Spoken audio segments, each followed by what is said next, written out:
आइए आज हम बात करते हैं एकॉन्ड्रोप्लेजिया की। तो देखिए एकॉन्ड्रोप्लेजिया क्या होता है, हम बोन फॉर्मेशन के टॉपिक में आपको ये बात बता के आए कि बोन फॉर्मेशन दो तरीके से होता है। एक होता है एनकॉन्ड्रल ऑसिफिकेशन और दूसरा होता है मेम्ब्रेनस ऑसिफिकेशन। और ये एनकॉन्ड्रल ऑसिफिकेशन जो होता है ये हमको एक्सियल स्केलेटल, एपेंडिकुलर स्केलेटल वगैरह में देखने को मिलता है। तो इस एकॉन्ड्रोप्लेजिया में ना हमको इसी एनकॉन्ड्रल ऑसिफिकेशन में परेशानी देखने को मिलती है।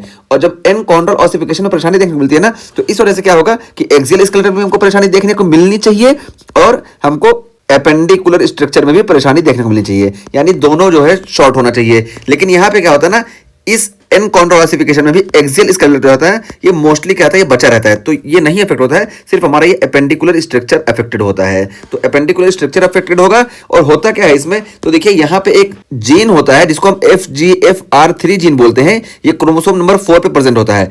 और जब इसी FGFR3 जीन का म्यूटेशन हो जाता है ना, तो ये कॉन्ड्रोसाइट के प्रोलिफरेशन को इनहिबिट कर देता है। अब जब कॉन्ड्रोसाइट का प्रोलिफरेशन इनहिबिट हो गया, इस वजह से हमको ये एनकॉन्ड्रल ऑसिफिकेशन नहीं देखने को मिलेगा। और जब एनकॉन्ड्रल ऑसिफिकेशन नहीं देखने को मिलेगा, इसी वजह से हमको यहाँ पे लिम्ब की शॉर्टनिंग देखने को मिलेगी। एक्सियल स्केलेटल मोस्टली जो होता है ये बचा रहता है, सिर्फ हमको लिम्ब की शॉर्टनिंग देखने को मिलती है। ठीक है, तो ये एकॉन्ड्रोप्लेजिया में हमको ये देखने को मिलता है। तो देखिए यहाँ पे वही बताया गया कि failure of longitudinal bone growth. तो लॉन्गिट्यूडनल बोन ग्रोथ का हमको फेलियर देखने को मिलता है। और लॉन्गिट्यूडनल बोन ग्रोथ का मतलब क्या हुआ कि एंडोकॉन्ड्रल ऑसिफिकेशन जो होता है ये अफेक्टेड हो जाता है। इस वजह से हमको शॉर्ट लिम्ब देखने को मिलेगी। ठीक है, तो देखिए शॉर्ट लिम्ब यहाँ पे बताया ना कि शॉर्ट लिम्ब देखने को मिलेगी। और इस शॉर्ट लिम्ब में ना ये जो पूरी लिम्ब है, इस प्रोक्सिमल हिस्सा जो होगा ना ये ज्यादा अफेक्टेड होता है। तो देखिए प्रोक्सिमल लिम्ब ज्यादा शॉर्ट होगी और इसी को हम बोलते हैं राइजोमेलिक शॉर्टनिंग। ठीक है, तो ये राइजोमेलिक शॉर्टनिंग हो गई। और यहाँ पे देखिए हम बता दिए कि trunk is usually not affected. ठीक है, तो ट्रंक यूजुअली नहीं अफेक्ट होती है। तो इसका नॉर्मल प्रेजेंटेशन हो गया।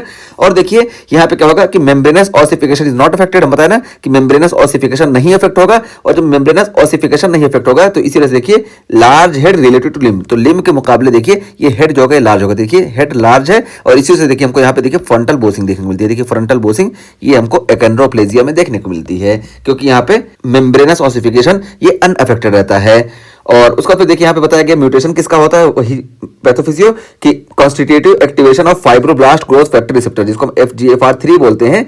तो इसी का कॉन्स्टिट्यूटिव एक्टिवेशन होता है। और ये जब एक्टिवेट होता है तो एक्चुअली इनहिबिट कॉन्ड्रोसाइट प्रोलिफरेशन। तो कॉन्ड्रोसाइट के प्रोलिफरेशन को ये इनहिबिट कर देता है। इस वजह से हमको यहाँ पे लिम्ब वगैरह की शॉर्टनिंग देखने को मिलती है, यानी एंडोकॉन्ड्रल ऑसिफिकेशन में हमको प्रॉब्लम देखने को मिलती है। ठीक है, और ये हम बताएं कि FGFR3 जीन जो होता है ये क्रोमोसोम नंबर 4 पे प्रेजेंट होता है। और ये जो FGFR3 का म्यूटेशन हुआ, ये देखिए 85% से ज्यादा केसेस में ऐसा होता है कि ये म्यूटेशन स्पोरेडिकली होता है। और इसका पैटर्न क्या होता है, देखिए autosomal dominant with full penetration. ठीक है, तो ये ऑटोसोमल डोमिनेंट होता है और फुल पेनिट्रेशन यहाँ पे देखने को मिलता है। ठीक है, इसी वजह से यहाँ पे होमोजाइगोसिटी जो होती है बिल्कुल लीथल होती है। ठीक है, तो होमोजाइगोसिटी ये पॉसिबल नहीं है और ये ऑटोसोमल डोमिनेंट है। ठीक है, और इसी में हम बात करके आए कि जितने भी स्ट्रक्चर होते हैं मोस्टली जो होते हैं ये ऑटोसोमल डोमिनेंट होते हैं, उसी में से हमारा एकॉन्ड्रोप्लेजिया भी हो गया। ठीक है, ये होगा। अब देखिए यहाँ पे रिस्क फैक्टर की बात की जा रही है, किसमें हमको देखने को मिलेगा, तो associated with increase paternal age. तो पैटर्नल एज अगर ज्यादा हो रही है तो वहां पे एकॉन्ड्रोप्लेजिया का चांस ज्यादा हो जाता है।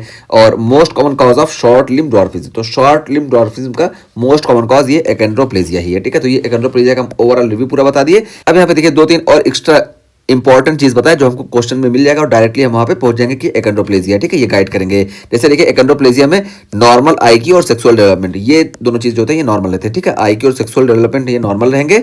और ट्राइडेंट हैंड हमको देखने को मिल गया। ट्राइडेंट हैंड का मतलब क्या है कि यहाँ पे देखिए ये मिडिल फिंगर और लिटिल फिंगर के बीच में ना यहाँ पे गैप ज्यादा होता है। ठीक है, तो एग्जैजरेटेड गैप यहाँ पे देखने को मिलता है। और देखिए यहाँ पे हमको ब्रैकीडेक्टिली भी देखने को मिलता है। ठीक है, तो ये जो फिंगर होंगी ये शॉर्ट हो जाएंगी और फ्रंटल बोसिंग हम बता दिए। और इसके अलावा देखिए यहाँ पे हमको शैम्पेन ग्लास पेल्विस देखने को मिलता है। ठीक है, तो पेल्विस का हमको अपीयरेंस जो होगा ये शैम्पेन ग्लास पेल्विस देखने को मिलेगा।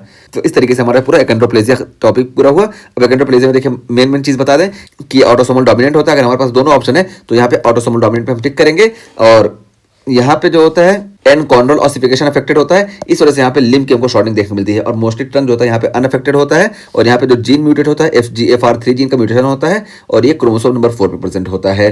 और ऑटोसोमल डोमिनेंट हम बता दिए, बहुत ही इंपॉर्टेंट चीज ऑटोसोमल डोमिनेंट। और इंक्रीज एज जो है इसका रिस्क फैक्टर है, यानी पैटर्नल एज अगर ज्यादा हो तो इसका रिस्क फैक्टर है। और ये most common cause of short limb dwarfism होता है। और यहाँ पे IQ और सेक्सुअल डेवलपमेंट ये नॉर्मल रहेगा। और शैम्पेन ग्लास पेल्विस इसी तरीके से फ्रंटल बॉसिंग और ब्रैकीडेक्टिली वगैरह हमको यहाँ पे देखने को मिलेगा। ठीक है, तो ये पूरा हमारा टॉपिक कंप्लीट हुआ।